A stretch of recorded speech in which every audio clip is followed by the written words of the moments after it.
Welcome to another edition of What the Fuck Happenings here. To be named later. Something like that. Anyway, no real news. Yes, no definitive, but preparing for the worst still. Moving wise.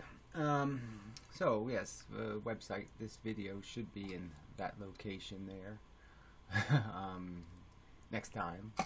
After this video is made, sometime after that it should be there and such. And I think I'll probably maybe keep making videos on the website for a while, or mostly just as a get used to it, in case that's where I end up eventually. It's just here in obscuria, but anyway, it's good enough, I think. Mostly, probably it'll have to do.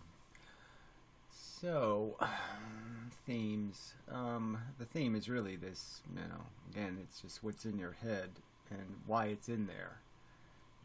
What we, put something in your head. It doesn't work now. That's kind of cool. It worked a minute ago. Well, it doesn't matter. So, the worst of the amendum images over there, since I can do it anyway, worst bulges of, whatever, 2018. Anyway,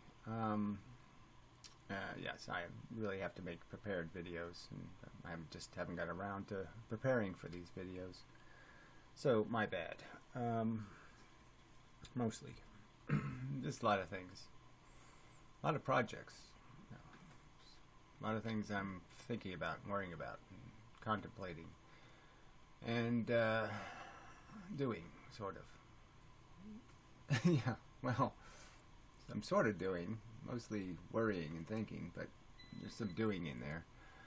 So anyway, yeah, it's all this what's in your head, what you associate with what. So I was just thinking before about that, and I was thinking about how there was an image of a baby elephant, a little video, getting eaten alive. And before that image, I thought about baby elephants. They always kind of give me a nice, warm, gooey feeling. Like, oh, how nice, little baby elephant. And now I have this kind of, this not so nice thing associated with baby elephants. I see baby elephants and I think about, well, how are they going to live and how are they going to die? And, there's a whole bunch of context now that's dark and unpleasant. And it's sort of, I've sort of explained that in the past about my relationships with human beings. Because, I've had some pretty good ones, and then they die badly. And it's really hard to get the die badly part from being all you can remember. You just can't separate it from the, the good stuff. And it's like that's sort of with pets. And, I'm sort of stuck with some really, negative endings, and it's just ruined, 10 years of kind of a perfect relationship thing or whatever, a perfect, very nice association. So something should be a very fond memory ends up being a very not so fond, not so good, unsettling. And that's sort of how I think people, rational people, should look at life. That although it has its bits, it does sort of always, generally speaking, end less than well, and in many cases quite badly. I mean, horribly badly. And it's just not worth the, just not worth all that bad stuff that's got to be tied to it. And it's kind of a simple argument that most of our ambitions are, kind of gutter ambitions. I have to concede most of mine in my life have been, I haven't really been, oh, I need to save the world, or, make everybody happy, or sell balloons, or whatever. I mean, I really have been just spending, most of my life, I've spent most of my time, trying to, bang some chick or something really crude, and some idea that somehow that will make everything all right, that'll be the pill that'll cure the disease of desire. And logically, you can know that doesn't work that way. You get what you want, and then you're going to want something more, something else.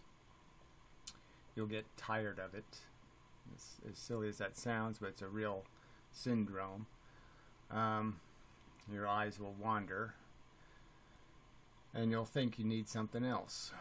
And it's just more, just part of the mechanism of the machinery of our ambition, the thing that keeps us alive, really.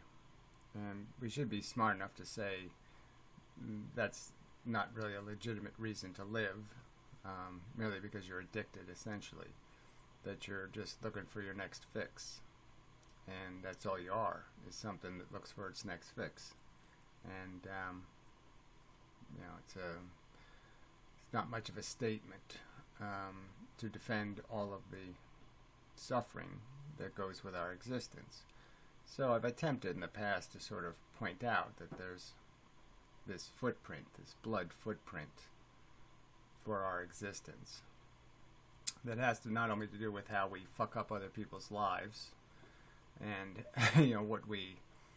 how we destroy people, essentially, which we all probably have done in one way or another inadvertently, but as a practical fact, we stole their girlfriend, or we prevented something from happening to them that would have been really good because it happened to us instead. We got the better job, and it means they didn't get the better job, and they didn't have the magical life that would have happened if they would have got it, and blah blah blah. So all these subtle ways we probably ruin people, and we might save a few here and there also, but I just mean that we probably do cause more harm than good in our inadvertent interaction with the world. And then there's this bigger picture of the biosphere and all the stuff that has gone before us. And, it gets kind of overwhelming when you start to imagine how many organisms per human there are. How many other lives will be lived as a consequence of living your life. And how many of those lives will be short and brutal, and they will impose torture. Their death will be horrible, mousetrap or some other kind of horrible way to go, where you slowly die, bad, just really bad. And we know that's there. It's out there every day happening. And there's kind of this big pile of it, and there's no real numbers to be able to understand it completely. But I guess the number of rodents per human per year lived, it's probably a big pile right next to you. For each human being, there's a big pile of them. They all had a life and all had a death, and there wasn't much fun in it. There was a lot of struggle and eking out an existence, and that goes on year after year of your life, and it's been going on for millions of years. So long before there was humans here to be tormented, there was plenty of other sentient organisms, plenty of other great apes and other mammals, very functional brains, very capable of feeling terror and fear and hard pain. And they had to do all of that stuff over and over and over again to pay for the few nice moments where they could sit in the sun and feel warm and have a nice orange or something and feel like everything's okay. Very little of that, and a lot of paranoia and fear and worry and terror and loneliness and all the other crap, anger and fighting and brutality, and this, it's not a good game. This isn't trivial, and people think it is. It's just a trivial thing to think about.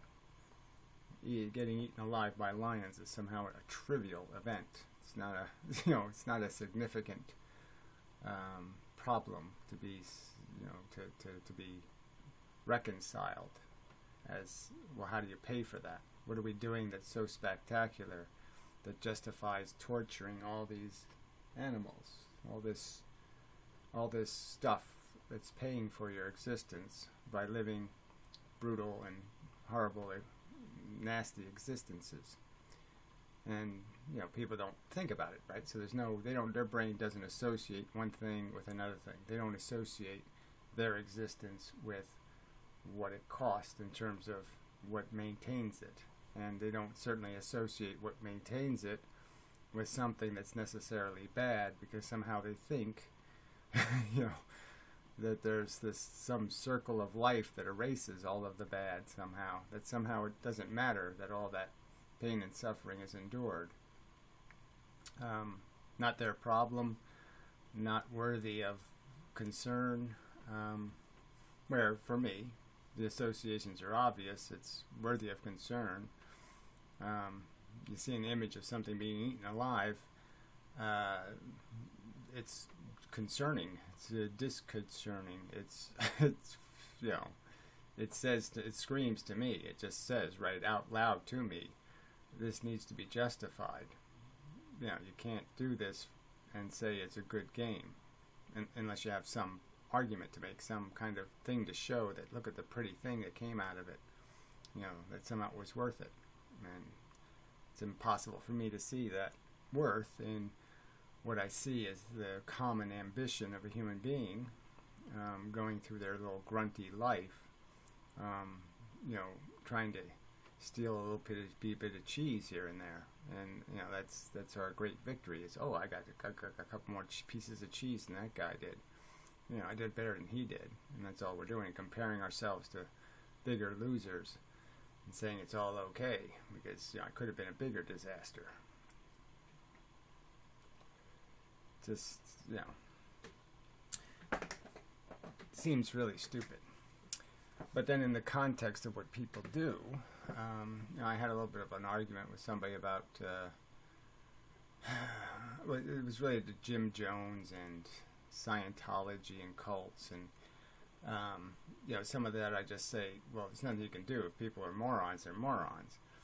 They volunteer to be a member.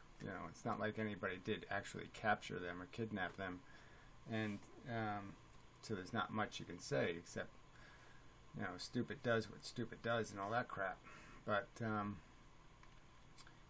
big picture is this is how humans, this is how smart they are.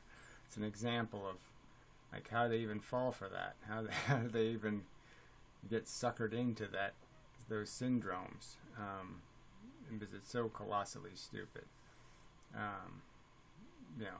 This promise of you're going to be an immortal in some volcano future, or God is going to take care of you, and you just have to say the right words and blah blah blah, and tap your heels 3 times in the special code and everything will be okay.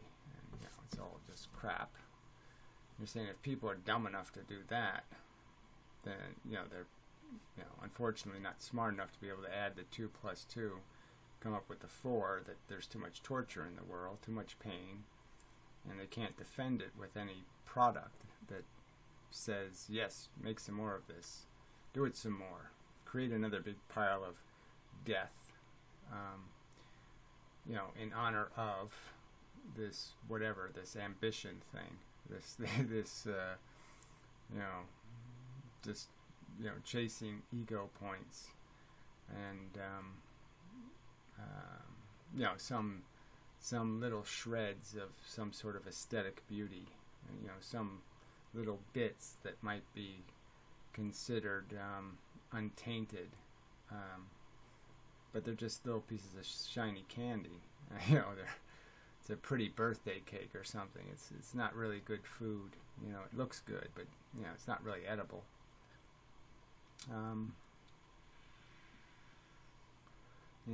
So the problem of communicating with people is, again, just kind of what it comes down to, is you're just trying to figure out how do they avoid the negative associations, how do they avoid not picking up on the fact that there's all these problems with the living condition. That the fact is, I would be terrified if I had to live the average human's life. I mean, I'd find it a horrible prospect. Oh no. I'm going to be that person walking through Walmart, you know. No, please, no. And somehow yet they don't have those thoughts.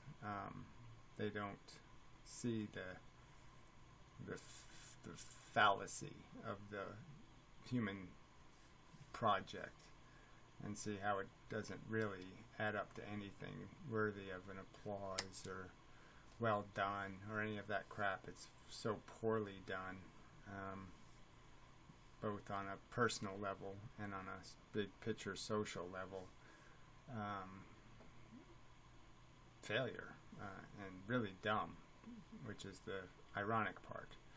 Because the only thing that's supposed to be better about us is that we have this intelligence, and it's like people are becoming, and almost glorifying, becoming more and more like a bug. You know, just don't think too much. Just think about the project. You know, the ambition. You know.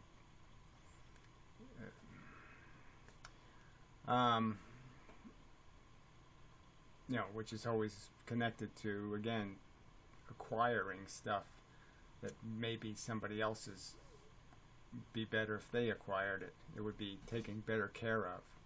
Maybe the dog would be better off if somebody else adopts it. You know, that kind of thing. And people don't even consider that. It doesn't even enter their brain to wonder. You know, I don't think even most people who get married to somebody even think about, well, I'm really stepping into this person's existence. I mean, in a big way, I'm stepping into their existence. Changing their destiny. Completely, you know, I am, you know, their course, their path will be forever altered. You know, and I don't think that they feel any of that pressure. I don't think they even consider it. Where, you know, that's the kind of stuff I was pondering, you know, when I was 10 years old, and finding it incredibly difficult, troubling, because there wasn't a good answer to how you live your life without stepping, taking wrong steps, and interfering with other people's destiny. Like I just said, it's just so easy to do, and to do it without intent. And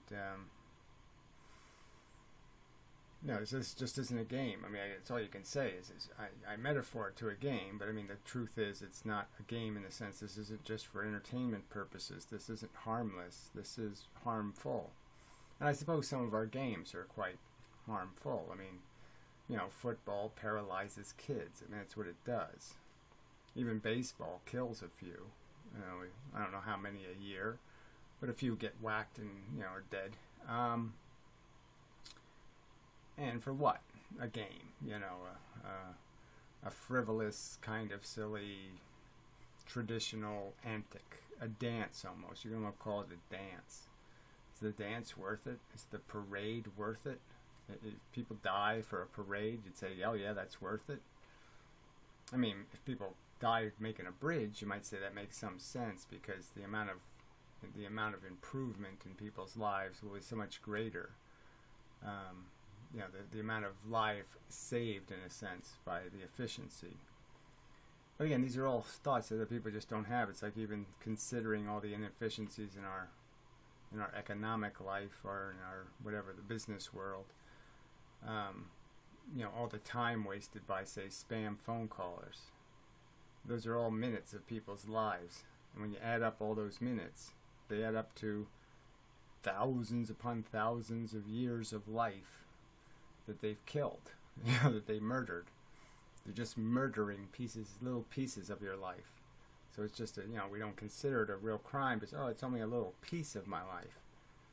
But when you take a little piece out of everybody, you know, it adds up to many, many, many, many lives that could have been lived if it wasn't for this waste of time. You know, hours of consciousness, time you could have contemplated something more brilliant than the death of some, you know, asshole on a tape recording. You know, can't the FBI go find that fucker? You know, But somehow none of this, like I said, none of it, there's no passion in anybody else to say these are the obvious things you got to fix if you're going to pretend this is worth doing. So again, it's like the obvious argument I could make about people having kids, and the first priority is you got to build the nest. You know, if you're going to lay eggs, you're saying, I'm going to be a egg layer. And my critique would be, well, yeah, my first concern would be, well, you're going to build a nest, right? You're not just going to lay them in shit, are you? And, you know, there's people who just overtly think they have a right to have kids when they have no money and they have no hope. And there's little prospect that their kids will escape the crappy environment they live in and become civilized. And yet they do it. And then people who know better will sit there and defend that. You know, people who know that, yeah, you do need a good nest. You do need, you know, building a human being is a delicate project. It's a, you know, all right, maybe you don't have to wear hazmat suits, and, you know, it's not like making microprocessors or something. You don't have to keep every piece of dust off of it. But it's something you do have to do with a little bit of care and, you know, apply structure. You have to have a building and a roof and, you know, a certain structure to make sure it goes okay, you know, the best it can anyway. And you got to provide some opportunity, or you're just going to make a monster and be proud. I mean, it's just, you know, why would anybody defend that? Waste. It's just, that's all it is, a bunch of wasted life. Waste on drugs and booze and, you know, all this other crap that goes on. Just waste all over the place.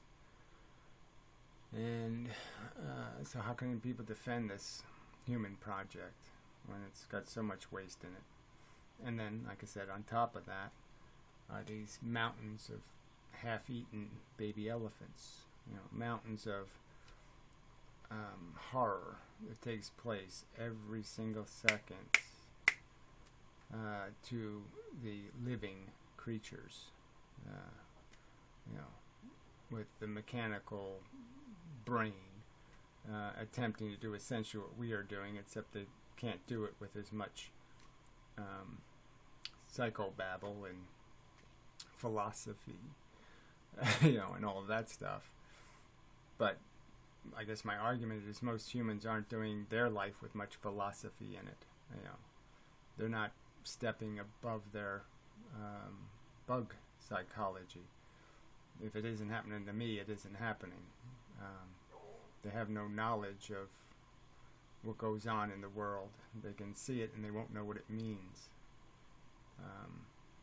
You know, just like a lion eating the gazelle, he doesn't know he's causing something else harm. He doesn't really have any way of understanding what it is versus what he is, and evolution and how we're tied together. He doesn't think of it that way. It's just a hamburger. Saw the cat the other day just sitting, and he was just watching the birds go by, and, you know, just, and I'm thinking that all he's seeing is little flying hamburgers. You know, that's all it is to him. You can't know any better, you know, and we can. And what do we do with that power to know better? Nobody pays any attention. Nobody bothers knowing better. So they can know better, but they don't bother knowing better. They don't bother thinking better. And if they do, they suppress it because it's unpleasant and it's causes psychological dissidence and discomfort. And so they've been taught by the glib Borg to, no, don't let that stuff get to you. No, stay positive, silver linings, blah, blah, blah. You know, keep fighting, keep, and don't pay any attention to the, you know, the fact that the footprints look wrong, that the blood is an indication of wrong. Something's wrong here. This isn't good enough. And that's the simplest statement, right? It's not good enough. It's not good enough for an intelligent organism shouldn't endorse this. It's not good enough. It's not performing well enough. It's too inefficient. Too much pain. Too unconsensual. I mean, we're not provided with any ability to prevent being, you know, thrown into the whirlpool and saying ahead of time, no, I really, I have pre-knowledge, I'll say no thank you. We have to first go in the whirlpool, swirl around in a bit, then figure out we're in a whirlpool and say, get me the fuck out of this mess. And there's no mechanism to get out once you're in. Out isn't a very satisfactory solution because you've already paid the price. And you'll pay it again and again and again if you don't do something to stop the people from pushing people into the whirlpool. So, I mean, that subject, on that grounds alone, the fact that we cannot engineer consent in this environment, there's, it'd be fine if you had, say, some kind of matrix and some sort of system where adults could say, okay, go ahead, sign me up. Yes, I'll volunteer. I want to be subjective to a random process where I could be born in Indonesia tomorrow, or I could be born in India or China or some other semi-deplorable place, and eke out an existence for, however horrible. And I'm okay with that. That's a game I'm willing to play. And then open it up to being, yes, well, you could be a chimpanzee, or you could be a gorilla, or you could be a tiger, a lion, or a bear, some other mammal, a rat living a 3-year life, where maybe, one of your feet get eaten off, and, no penicillin, and no morphine, and no nothing. And, maybe there's some lunatics who volunteer for that. Maybe. Hard to imagine, but, obviously it would, I guess, out of just belligerence, though. So almost you have to say, well, you can't let them because they're psychiatrically insane. Because why would anything rational do that? Why would anything sign up for that? It's just plain insane. Especially when you know that all those lives don't go anywhere. They will never capture bliss. They'll never get to a singularity. They'll never get to the promised land. They'll just keep walking deserts forever. I guess that's a good metaphor, is that people keep selling life as, some kind of purposeful march, as if we're going somewhere, we're going to get somewhere, and all it is it's kind of a horrible journey, and they keep selling it like, well, life isn't a destination, it's a journey. A journey through what? A desert, a bleak desert of struggle, of, work until you're 65 years old and then drop dead. Never get a golden year, a complete ripoff. Deserve has nothing to do with it. I mean, again, a game that's designed, deserve has nothing to do with it. So you want to play a game where deserve has nothing to do with it. The winning team won't win. The best player won't succeed. It doesn't have anything to do with merit. It doesn't have anything to do with, any kind of justice. It's just some random thing, almost random, in how all of a sudden the hatchet comes out and cuts your legs off. And it's a game you people like watching. It's a game you people want to play. It's a game you wish to impose on your kids. And I'm just sitting here saying, well, how do they come up with that? That never could have made sense to me at any point in my life. Could I have possibly made sense to me? How can you make that make sense? How do they do it? How do they turn that into, yeah, that's fine. That's okay.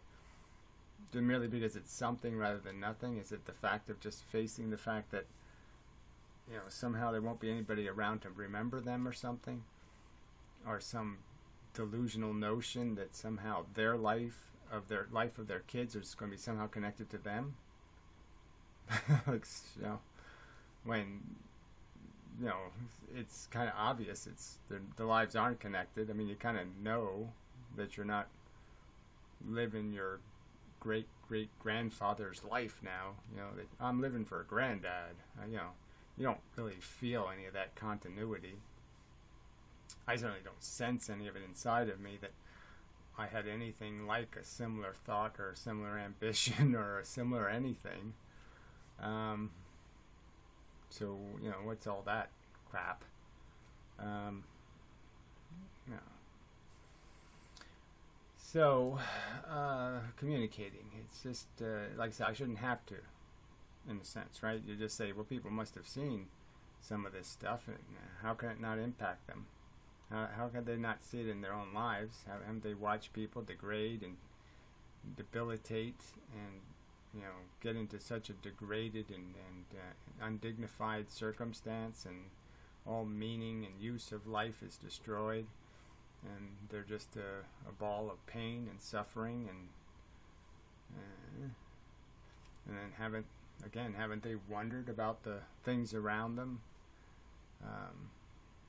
You know, like I mean, we don't see it, so that's part of the problem, I suppose. As I pointed out, like birds. Whenever you see birds, you don't see too many dead birds around. But of course, they're dying all over the place, right? But you don't see any, you know. But it happens all over the place every day, you know. For every little nest with little chicks in it, there's a bird dying somewhere, you know. It's no doubt about it.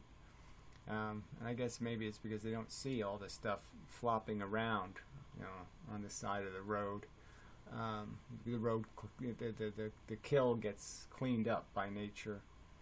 The stuff dies in little corners where you don't see it, and so maybe it's all okay that way. I guess people have more experience with little fluffy kittens than they have experience with the dead cats. Something like that. Some prejudice in their exposure that makes it possible to think it's okay. It's alright if it happens to my cat. It's okay. If I was that cat, it's okay if I got run over. It's okay if I, you know, got my legs crushed and I'm, you know, crawling around on 2 legs for a week until I die.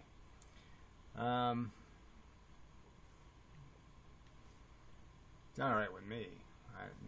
I didn't bargain for any of that crap. I don't want to be a cause of it, and I don't want to be part of it, and I don't want to live it, and I don't want to be exposed to the risk of it. It's not a good enough game for a sensible, rational thing to play. I should be offered a better game to play than this. This isn't a video game. This isn't harmless. And even a harmless game, what is it?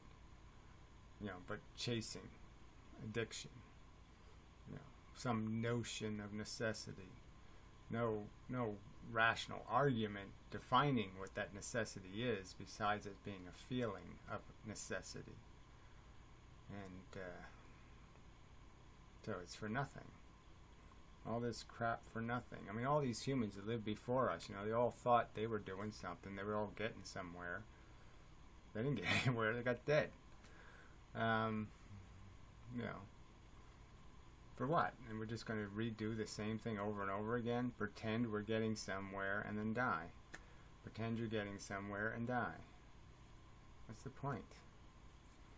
And if you lived any longer amount of time, you'd have so much perspective. That is, you'd watch things die, and you'd watch your friends harmed, and you'd watch terrible things happen, and you'd have enough perspective to say, shit, it is a stupid game, don't have kids. So, you know, but the idiots who have kids are always these people who are too young to know better.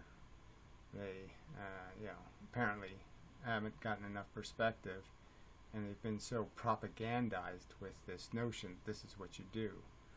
This is how you manifest your reality, is to play this little game of, you know, let's make my own little monsters. And I'll just pretend I don't have to take responsibility for what happens. It's not my fault, even though I did it. You know, which is just such horseshit. Alright. So, probably half hours are probably enough for these videos. I'm just saying that because I've I feel like I could just ramble, and there's no point. The point is coming up with a mechanism, a play, a pageant, a theme, a pop-up book, maybe.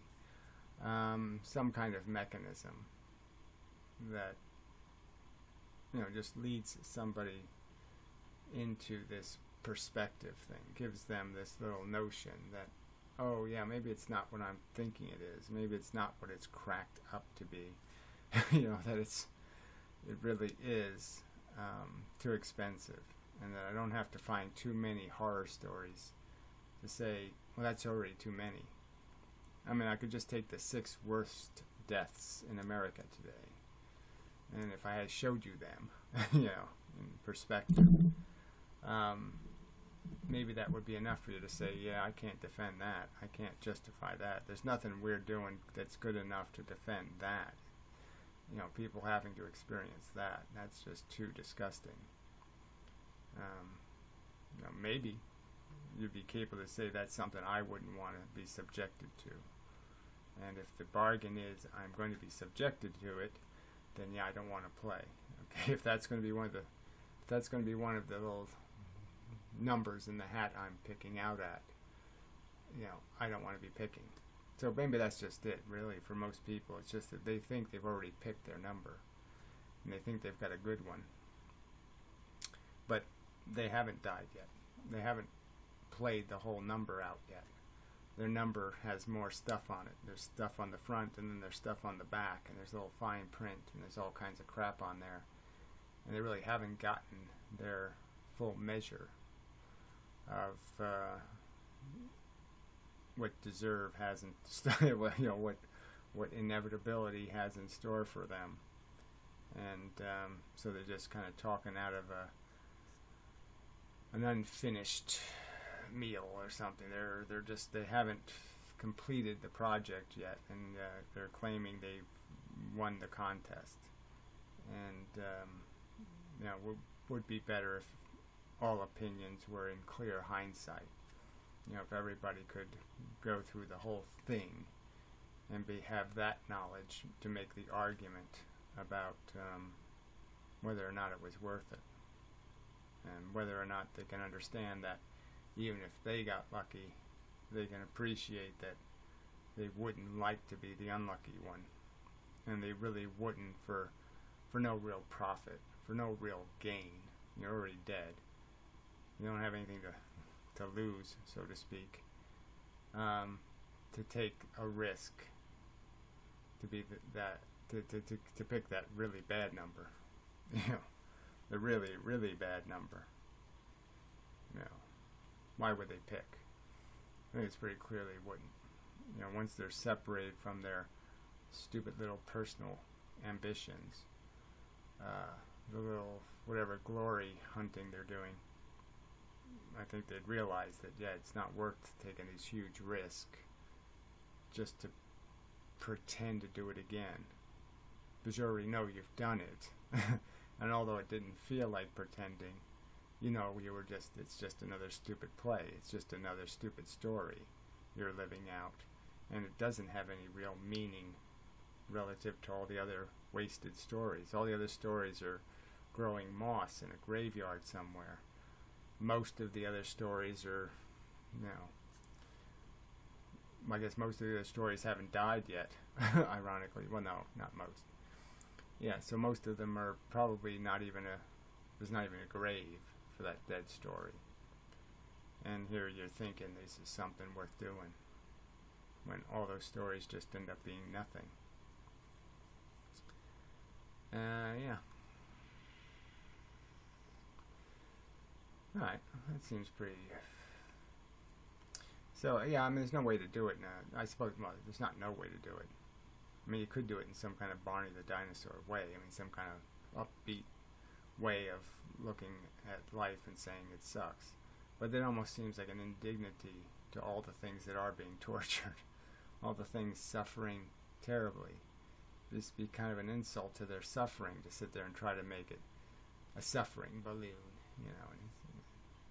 And It just trivializes it to try to sit there and make this into some sort of more palatable. It should be painful to eat the truth, because it's the truth.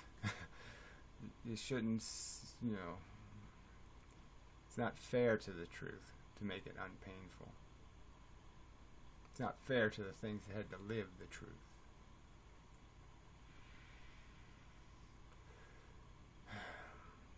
But pragmatically, it just matters that you change the course of events, that you create some counter force to this force of imposition, this force of I will tell you, okay, the life you will live. I will impose it on you. I'll tell you it's worth it. Your opinion is irrelevant. And that's what all these life livers are basically saying. They know there's this counter argument, and they're just saying it's irrelevant. And even if my own kid fosters such an opinion, well, tough shit. It's an attitude of just of such arrogance. I mean, to impose so overtly, without permission. It's a rape, plainly. It's just a taking. And it's so indefensible in terms of you have nothing to base it on. They have nothing except they're glib. And it's not happening to them, so it's not happening. It's, dismal. So, now, I guess it's enough of a video. I suspect. That was a good first edition, and so again, try to be more. I just try to create more structure or procedure, or try to be more methodical, or more, razor blade-ish in terms of applying the simple argument.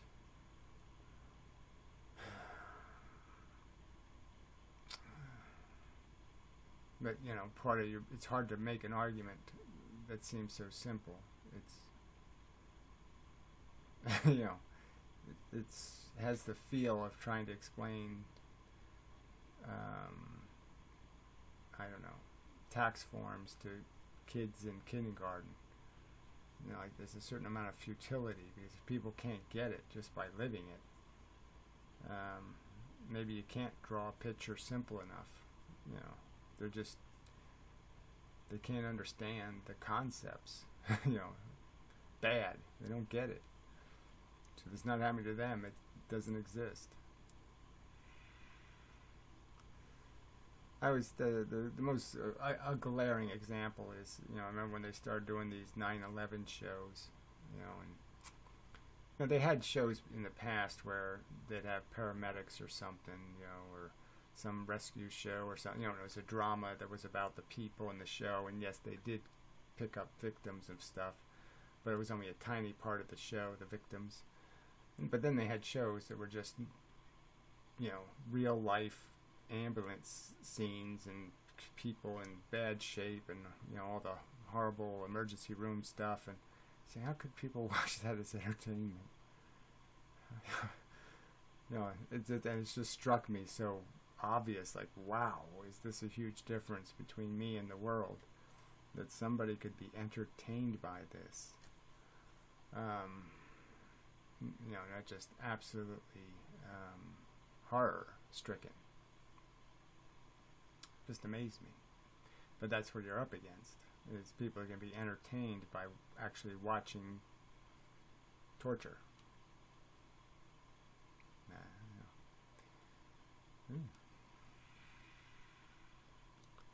The nature shows started getting like that too.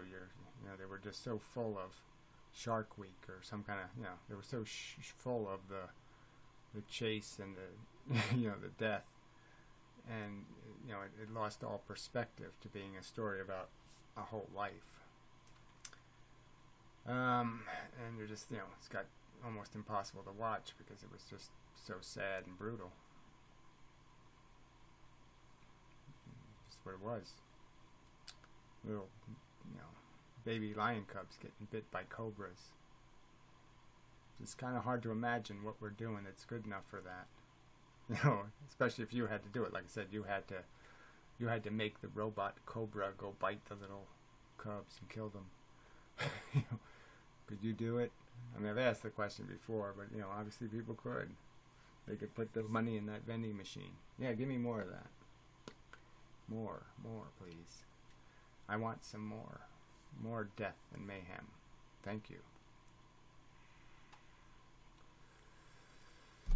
Ew.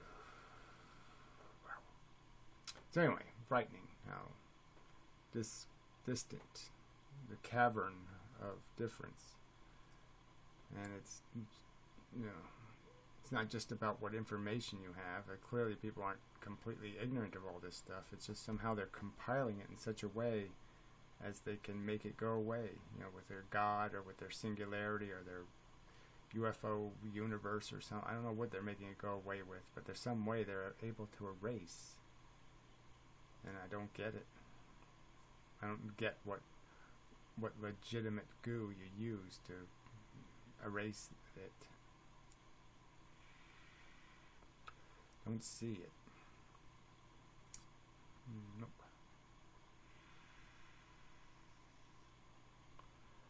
So, anyway, I guess that's enough. Birthday cigarettes, very nice, thank you. Birthday on Thanksgiving this year. Quite meaningless, right? Totally meaningless. But it is kind of interesting. Whatever it is, 7 years, I guess it happens that way. And 59, and I was born in 59, so that part's interesting too. But everything else is not very interesting in the sense of it isn't associated with any big lucky year. It hasn't been a very good year, except the fact that I physically had a good year. My back wasn't that bad. A lot of things weren't bad, and but yeah, everything else kind of, lots of other stuff just turned into shit. So, but that's life, and it's not good enough. That's it. It's not good enough.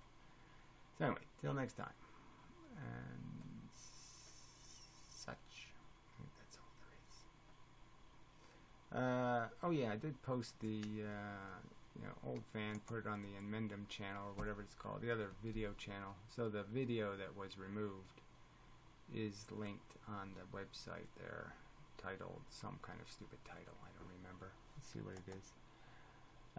Live and such regarding fairnessfirst.com. Yes, so the video that I got the strike for, it is on YouTube on another channel, which is another stupid part of YouTube's hypocrisy or duplicity or whatever, inconsistency, is that it could probably sit there for 10 years and it's not a problem, but somehow when I made it, it was a problem.